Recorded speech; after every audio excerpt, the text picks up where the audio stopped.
Hey, I'm Cece Summers, and this guy is already pissing me off. I haven't even started the game yet. I haven't had any interactions with him, but just look at him. Oh, we are not gonna get along. Hey, have you heard of a red room? I have. It's a place in the deepest corner of the internet where sick fucks get their rocks off to the torture of others. It's considered taboo, an urban legend at most. Only it isn't. You just want to believe that it is. It would break your sheltered little mind. If you have the time, you should search for it. Cleanse your palate a bit. I'll be waiting. Yours faithfully, Dead Meat.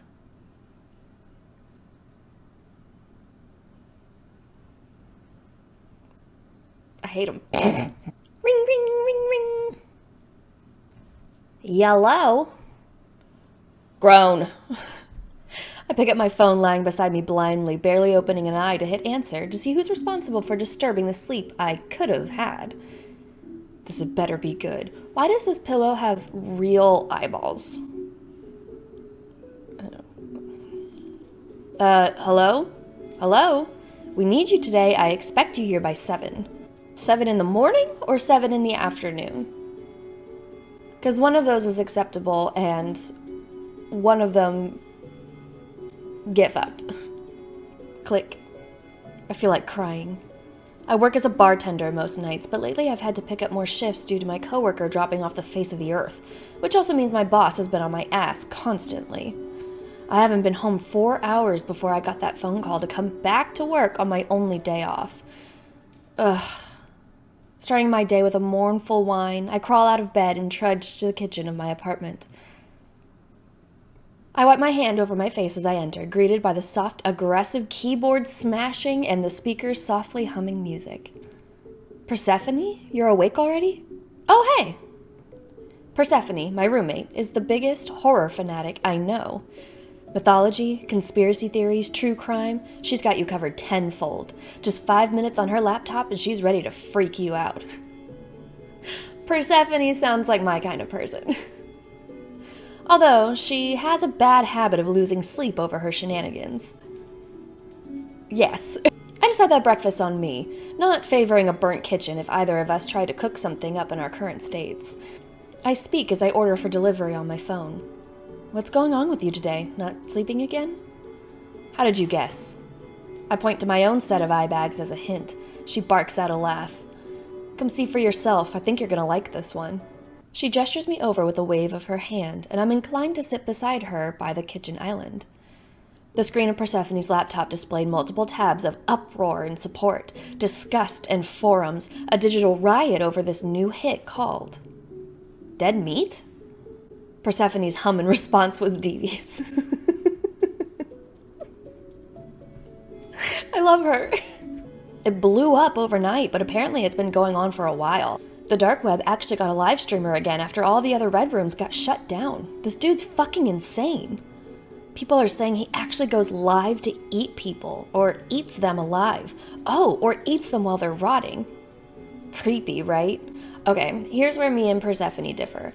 I like fake horror. You know what I mean? Like, I will consume really gory fake horror. I'll watch true crime, but I don't like looking at the crime scene photos. And I don't watch real horror. You know what I mean? Like, if I saw a video that said live stream guy eating a person real, I wouldn't click on it. But if it was like fake found footage guy eating a person, you better believe I would have clicked on it like 30 seconds ago. Very. Maybe I shouldn't have ordered breakfast after all. Some internet hermits are calling bullshit on it, but can you really make something like that up? I wasn't gonna base my opinions off other people's, so You didn't. I did. I give a look. It was just a few installs, a few clicks here and there for a VPN, a hunt for a virtual machine, and a few clicks later. I stare harder. Persephone begins to sweat. I promise I didn't sell my soul, just one night. It wasn't like it was hard to find. It was almost like he wanted me to find it. Yeah, no, hard deviation between me and Persephone here. No matter how much I could want to stay mad, I can't when it comes to Persephone. Instead, I sigh and offer a tired smile. Just please don't get us murdered. Or maybe do. I got called into another shift today. Again? For fuck's sake, do they ever leave you the fuck alone? Persephone grumbled under her breath, sinking into her seat. It's not too late to quit, you know. Just tell your deadbeat boss to find someone else, and maybe we can spend the night together. I knew it was meant to be lighthearted, something to cheer me up, but I noticed there was some honesty in it. Of course I will quit my job. Of course I will quit my job. Let's do it. Fuck this job. Persephone lights up at my agreement, almost ready to skyrocket out of her seat. It's cute. I'll call work and let them know I won't be coming in. I can grab snacks if you pick out a movie. Persephone is out of her seat before I can even finish my sentence, bouncing from foot to foot. Okay. Go now before it gets any later. I'll see you in a bit. Persephone crushes me into a tight hug before I rush to my room and get ready. Only pulling away to smile, she spoke softly. Thank you. You have no idea how much I miss this. Aw. I don't want to get eaten. I don't want her to get eaten. I grin and squeeze her back before heading into my room to get changed. Most buses were cut today due to a road closing down for construction, so I had to wait a while before I could reach the town to grab snacks for movie night.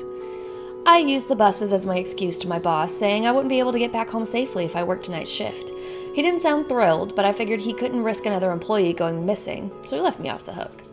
Thank God. I was nervous about that phone call. Zipping up my backpack from a successful snack haul, I checked the time on my phone. I guess I've got some time to kill to go pay him a visit. Him? No. Nope. No. With my mind made up, I navigate the busy streets to a quiet cafe just a corner away from the main shopping district. We have coffee. Drink it. The bell jingles as I walk through the front door. My oblivious barista doesn't notice till I slam my hands on the counter. Boo! The man yelps in surprise and drops a latte onto the ground, wincing when the ceramic smashes onto the wooden floor. Ugh, I can hear you just fine. You don't have to...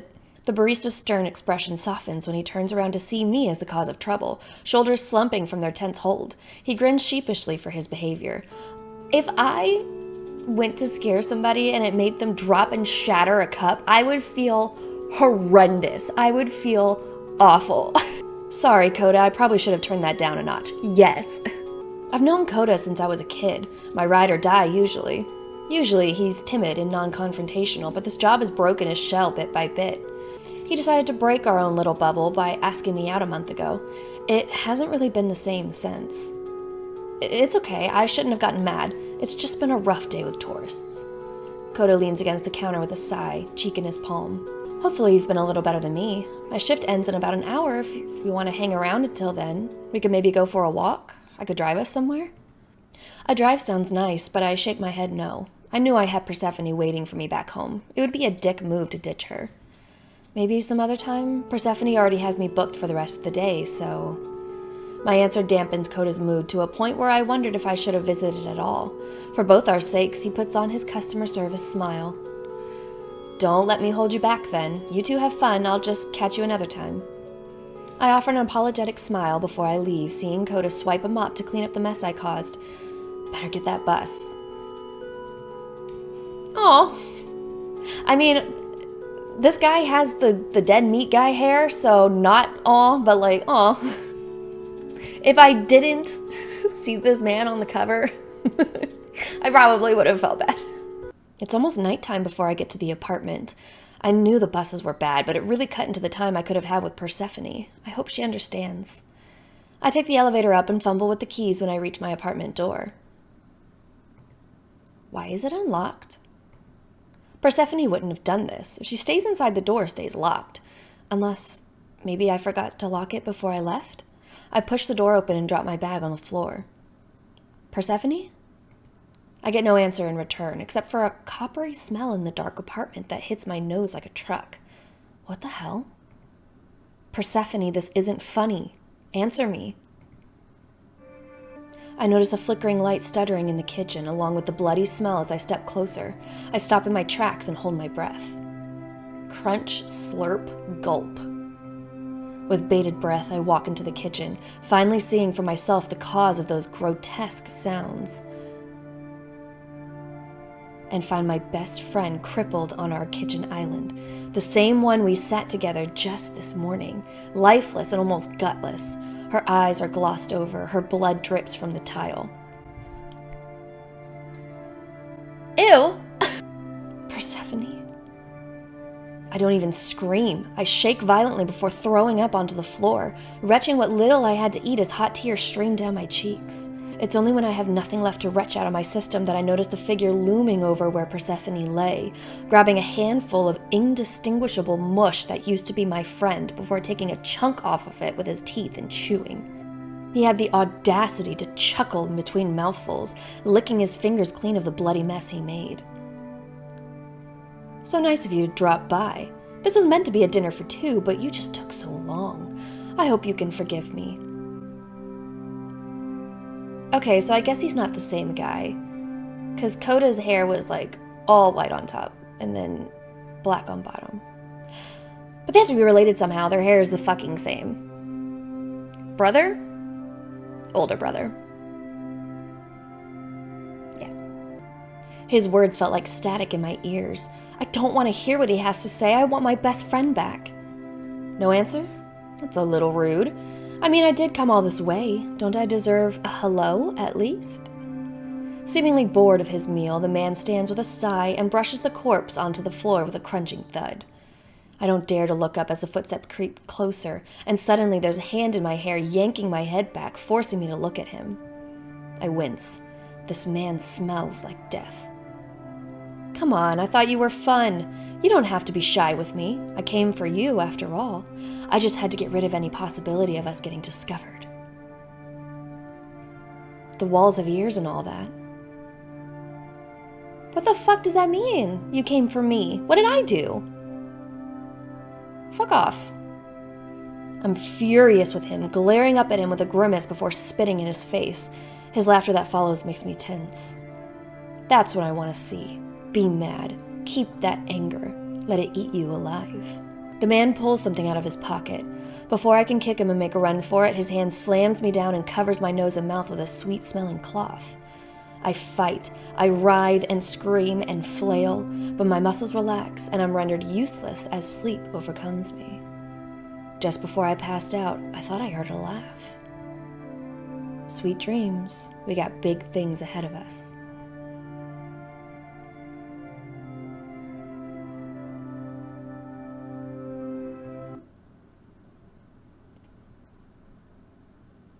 Well, fuck. I just wanted to see if anything happened if we don't say anything. I refuse to give in to what this guy wants. He just wants to see me suffer. I bow my head and stare at the soaked floor. I hear the monster grunt in disapproval. Fine, be that way. Let's see how far that gets you. I barely get to breathe before he reels my head back and smashes it into the kitchen floor stained with my friend's blood. I don't feel anything. There wasn't enough time to feel anything. I black out immediately.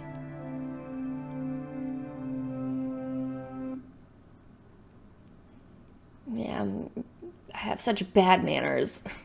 Okay, let's not stay in. I can't. I'm sorry. I have to go to work. Persephone tries not to frown at my answer, but I feel as if I hurt her feelings. I clear my throat when silence envelops us. It's just, I already made plans with Coda, and... It's a pitiful excuse, but Persephone saves me the story with a disappointed smile. Don't worry about it. Just text me when you're on your way home. I wanted to say something, even to just apologize, but Persephone already directed her attention to her laptop. I decide to get dressed and head out before I create any more hurt. Okay. So the buses still aren't working. The cafe isn't far, and by the time the bell jingles as the door opens, Coda is swinging his head around to greet the next customer. Hello. Oh, hey, what's up? Coda's been my friend since we were kids. He's seen the worst of me and vice versa.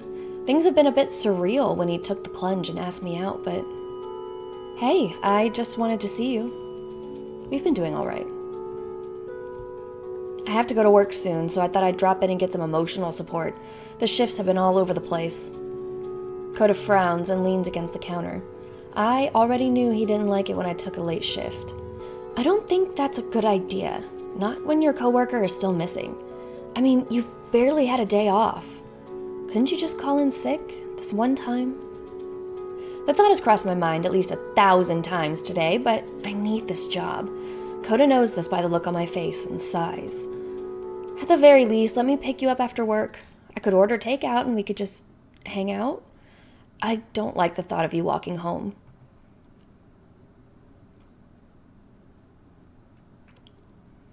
Sure, yes, absolutely. Yes, I don't want to wait 4 billion years for a bus. Yes, yep. Coda sighs in relief and smiles, turning his back to grab a mug and set it under the coffee machine. Great, I'll whip you up something to drink before you go. Before I can tell him he doesn't have to worry about that, he instructs me to sit down and that the coffee will be ready soon. For the rest of the afternoon, we talk and plan for later tonight, and I leave the cafe happier than when I walked in. The bar is quiet, and my shift flies in for the most part. With the disappearance of an employee, I was expecting my workload to double, but even my boss seems tired. I text Coda to meet up with me before my shift ends. Hopefully he hasn't forgotten. I walk out the back entrance alley and wait for Coda, trying to squish myself against the wall for shelter against the rain. Fuck, it was starting to pick up. Where was he? I let 15 minutes pass by before I fished my phone out of my pocket and called Coda. He was never this late. Did he really forget? Ring, ring. I recognized that ringtone. I walk further into the alley, the sound of the ringing growing louder. Coda? I'm over here, doofus. Why were you... My voice died as I saw a silhouette when I rounded the corner, along with a squelching noise. Well, shit! The ringtone sings next to the silhouette. I end the call and turn on my flash to comprehend what I'm looking at. I dropped my phone when I realized what it was. I did find Coda here. Strewn along the concrete ground like roadkill while someone tore his flesh with their teeth and chewed. He's missing an eyeball.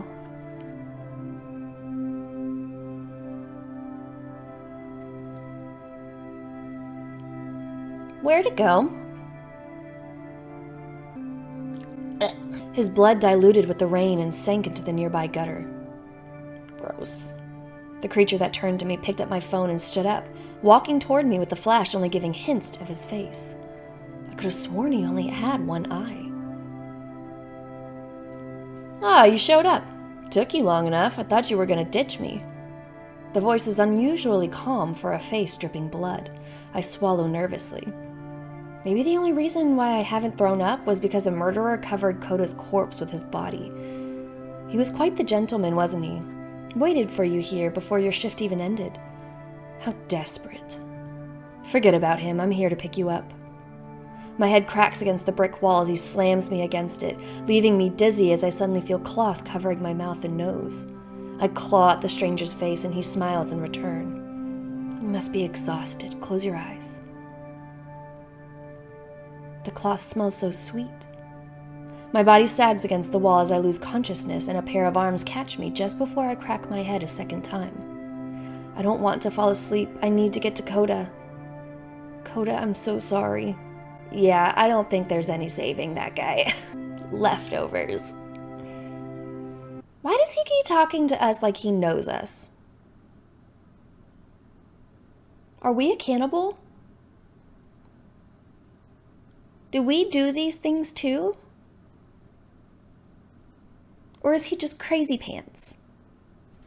Okay, don't worry about it, Coda. Do not come and get me.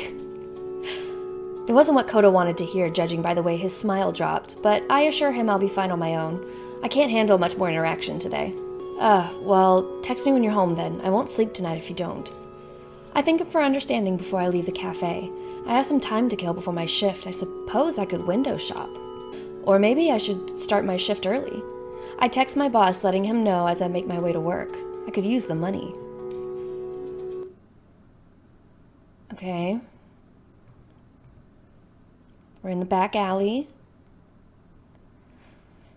I wrap my jacket closer to myself as I walk out into the rain. The alleys are shady, but they're the fastest way home and away from other bars filled with drunkards. I turn the corner and scream as something drops down and tackles me to the ground. I'm frantic, kicking and screaming as I try to get this body off of me, but they're adamant about keeping me down. They wait until I'm exhausted and crying to pull out their phone, and my eyes squint at the flash that renders me blind to their face. You really made this far too easy on me. Did you want me to catch you? Was that it?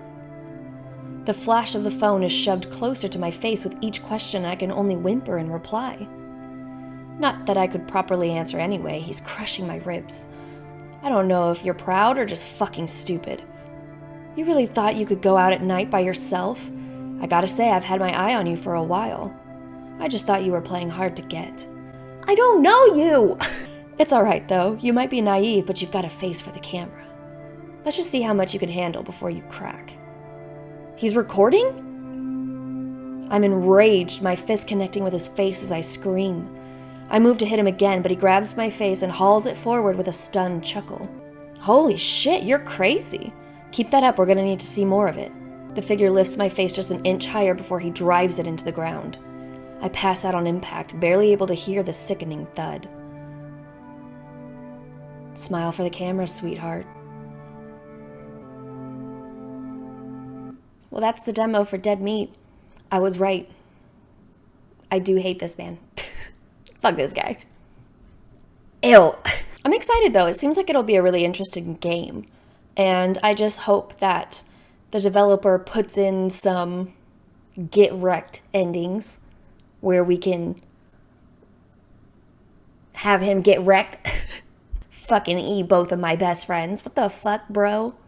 It would have been nice, and I hope that this is something the developer does, to just kind of like build up, just to talk about like things that have been happening before, you know, to really sell the fact that he's been like targeting us for a while, just being like, yeah, I've noticed like sometimes I hear things at night, or I think I see something out of my window, or like things are moved around sometimes, or, you know, just stuff like that, just so that our interactions aren't as confusing, because like the whole time I just thought that we knew each other, which would also be a very interesting idea.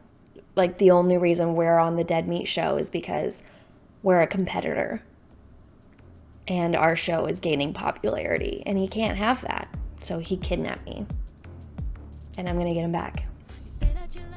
Anyways, I will keep my eye on the development page to see if there are any new updates, and I will definitely play the full game when it comes out. Don't go in alleyways in the middle of the night. Don't walk by yourself, and I will see you later.